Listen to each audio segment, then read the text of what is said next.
So folks, the truth about all of this is that the world is changing faster than ever. And one of the concepts for V3 was to really dive into the patient experience and make sure that we could reconsider what's possible for your practice, what's possible for patients, and how can we take the experience we've already created and just turn it into a whole new experience, something that would buy back your time and something that would give you the freedom that you deserve. But the reality about all this, world is changing faster than ever. You know this, AI is absolutely everywhere. We're not really sure what to do about it, right? You can see like, hey, is anyone going to be employed after all of this? What's happening? White collar layoffs, all of these other layers. And on top of that, we know that competition's increasing, right? You can see the boom in aesthetics with the chart right behind me, and continues to grow. But the COVID boom is actually over, right? And we know that because the market itself is a future predictor. And if we look at, for example, one of the medical manufacturer stock, or we look at a stock that you guys might be familiar with, Beauty Health, which is the creator of Hydrofacial, you can see the COVID boom, right? 2020, 21, 22, market goes up and to the right. But even with a company like Hydrofacial, the market is starting to decline a bit. And the reality about that is we also have all these regulatory pressures and misguided narratives. You see something like this, you know, is it comedy? Is it not? I think it's doing a major disservice to the market because there's so many incredible people out there doing what they want to do to transform patients' lives. And I would say 99 out of 100 people have a heart of service. They're there for the right reasons. And then 1 out of 100, you know, then there's an hour segment in our space, right? From there, we've got changes in patient care and legal uncertainty. So you see Lilly suing med spas, right? $500 billion Lilly suing med spas for selling compound GLP-1s. On top of that, you've got the rise of telehealth and spending millions on marketing, right? Hims and Hers running Super Bowl commercials, you know, lowering the prices to the point that small businesses can't really compete. Layered on top of what once was said would never happen, right? Medical grade skincare is now available on e-commerce stores just like this. All the skincare that your patients can buy can just be bought off Amazon, you know, most of them, right? And so from there, you have the pressure to buy the latest device. And the reality about the devices, I love the devices, right? All of these incredible devices were all released this year, but you haven't even paid off the first one and you're buying all these other ones, right? And then the bills go up, and it's really a never-ending cycle, right? Layered on top of, you've got private equity being flooded into the industry. Just right here, you have all of these announcements, over $1 billion invested into the space in the last 18 months. And the reality about these private equity groups is some practices that I talk to almost think of this as like a final destination, end of the rainbow. When they're one day successful, private equity is going to buy them. But the truth about that, folks, is there's only a few good groups out there. And it's not that you just get to walk away. You have to have an earn-out. And when they're controlling your business and you become an employee of that business, well, all of a sudden the control is no longer in your hands. And if you get paid $1 million or $2 million, you're gonna have to get a job somewhere. That's not enough to retire off of anymore, especially if you want to retire with the quality of life. And so the reality is this might not be the answer for you. A profitable business and a business that, you know, is operationally excellent and a business that you get to control is success.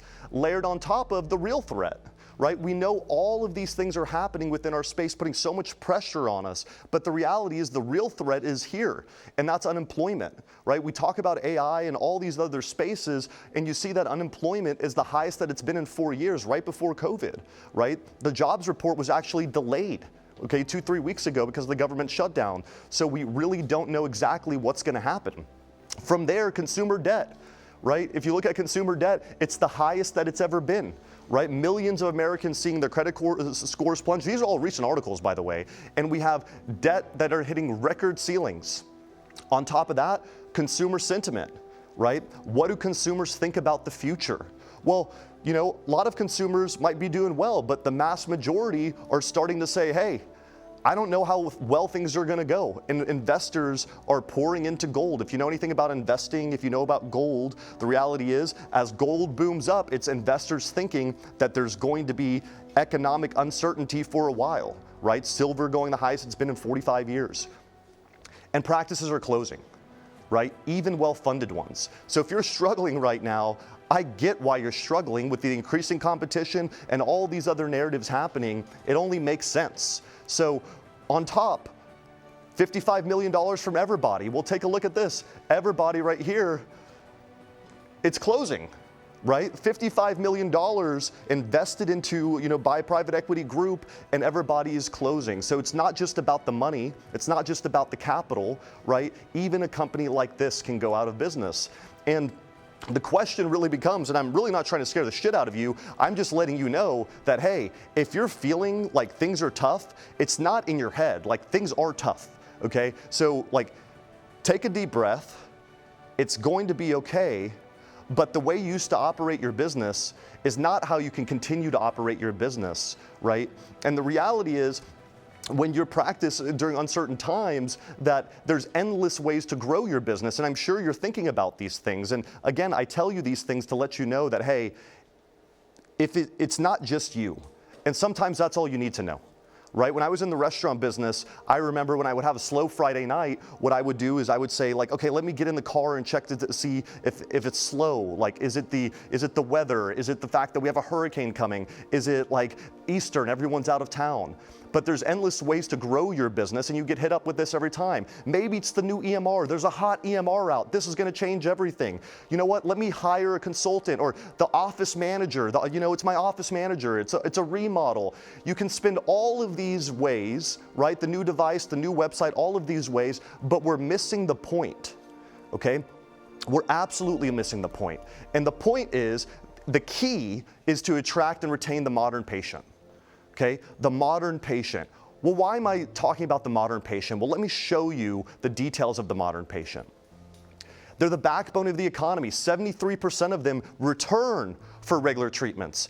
80% of them rank wellness and beauty as their top life priority, and they're gonna spend $2.5 trillion this year, okay, on all the health and beauty elements, right?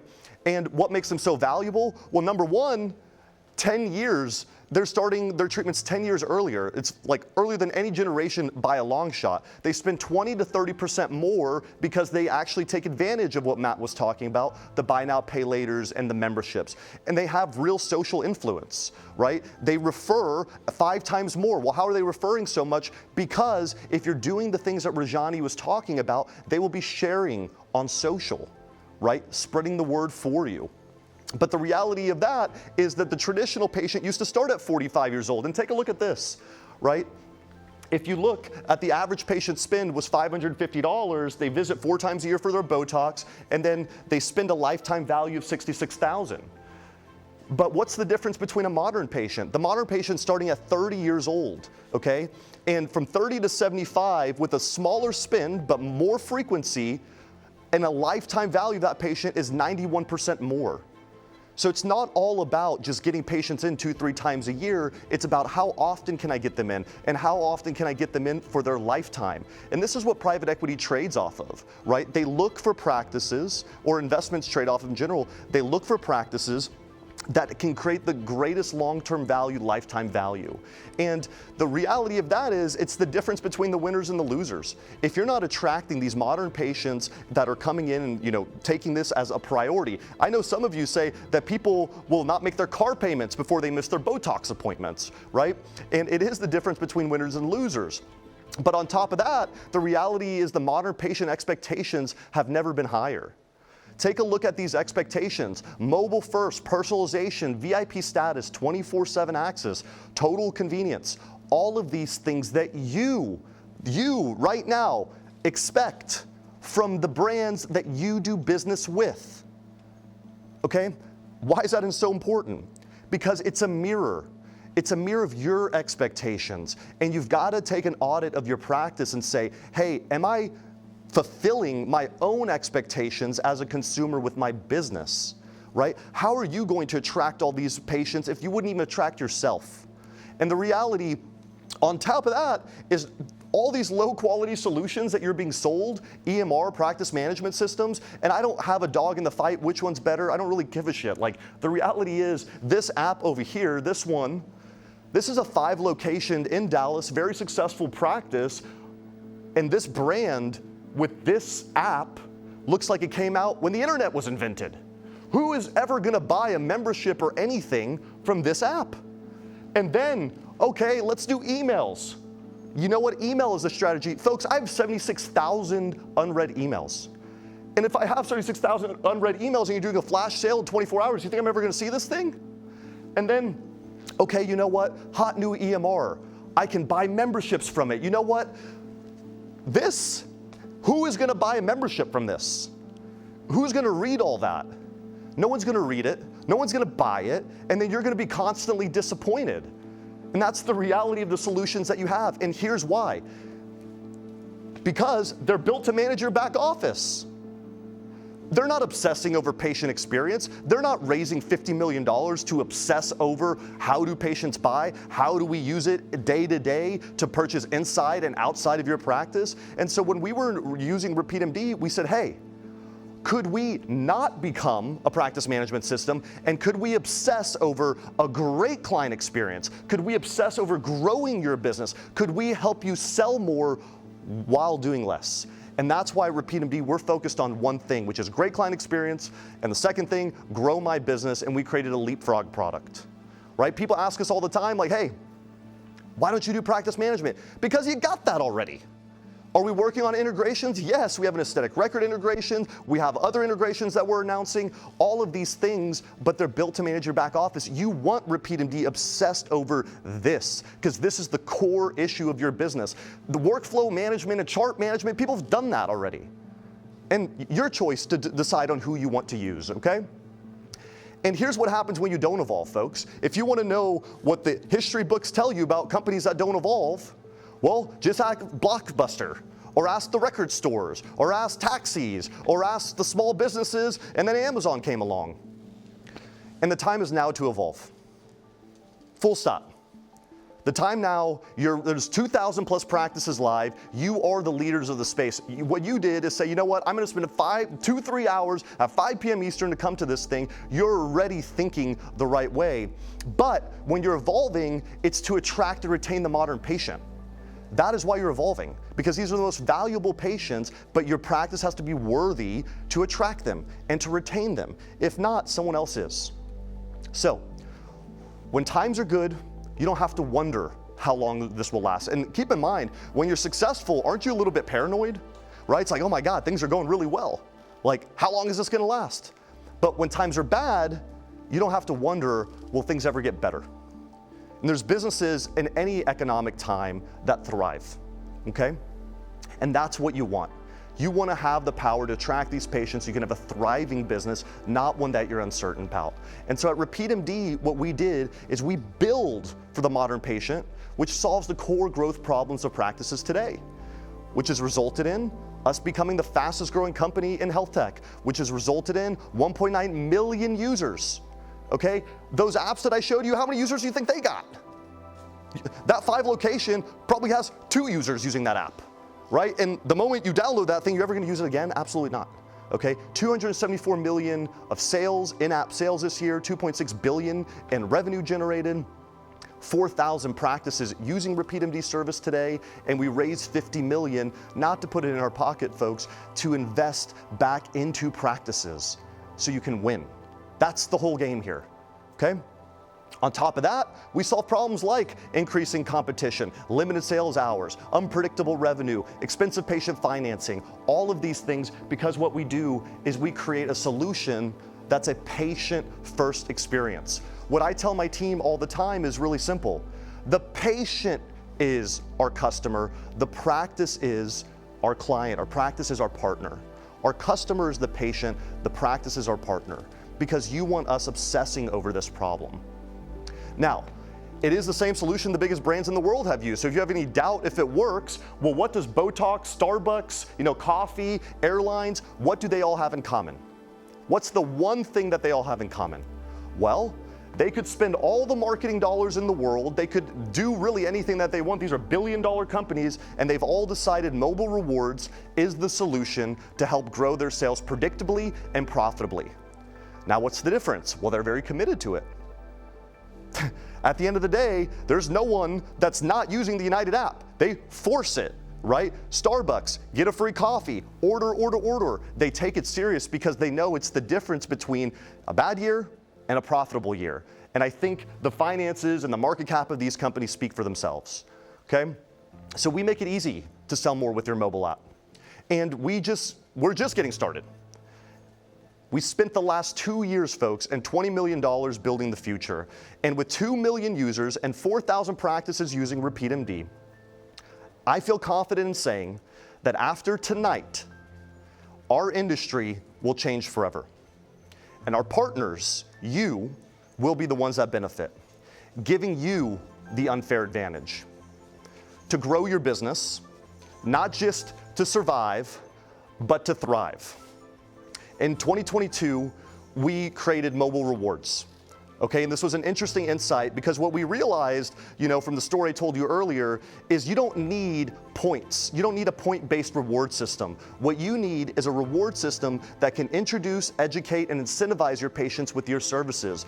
Because as a patient, I walk into your practice, I don't know all the shit that you have to offer. And so if I get rewarded with a B12 shot or 15-minute Emsculpt Neo demo, then that reward unlocks my curiosity and unlocks a conversation. That's how RepeatMD launched. In 23, we invented the concept of MedCommerce. We were the first ones to ever take it seriously for your patients to buy from anywhere, at any place, at any time. And today, we're gonna announce the biggest innovation we've ever had. It's called V3, and it's happening right now, and I'm about to present V3 to all of you today. So whether you're a RepeatMD client or whether you're just interested and curious, this is gonna be for everyone. And if you're not a client, we're gonna make an incredible offer for you to get started today, because I wanna see you win in Q4, and I want you to get the freedom that you deserve. So, 2025, we call it automated revenue.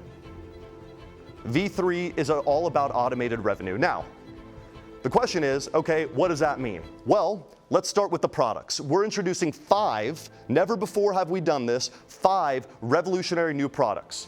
AI treatment advisors, referral rewards, digital gift cards, my products, and Skin Drop by RepeatMD. 5 revolutionary products designed to automate your revenue. What is automated revenue? Well, it's very simple. It's the concept of selling more while doing less. Now, if you would like to sell more and do less work, basically make more money, get more time, put it in the chat. Put it in the chat if you'd like to sell more and do less. Does that sound good to anyone? Who wants to sell more and work 100 hours a week? Anybody? Anybody want to sell more, work 100 hours a week? I feel like my team works 100 hours a week, but that's because we're creating this shit for you. All right, so first thing I'll say is we've got this incredible brand new user experience. When we looked at our product, we said, you know what? Yes, we have the most beautiful product on the market. Yes, it's the best, top 200 apps in the world, but can we do better?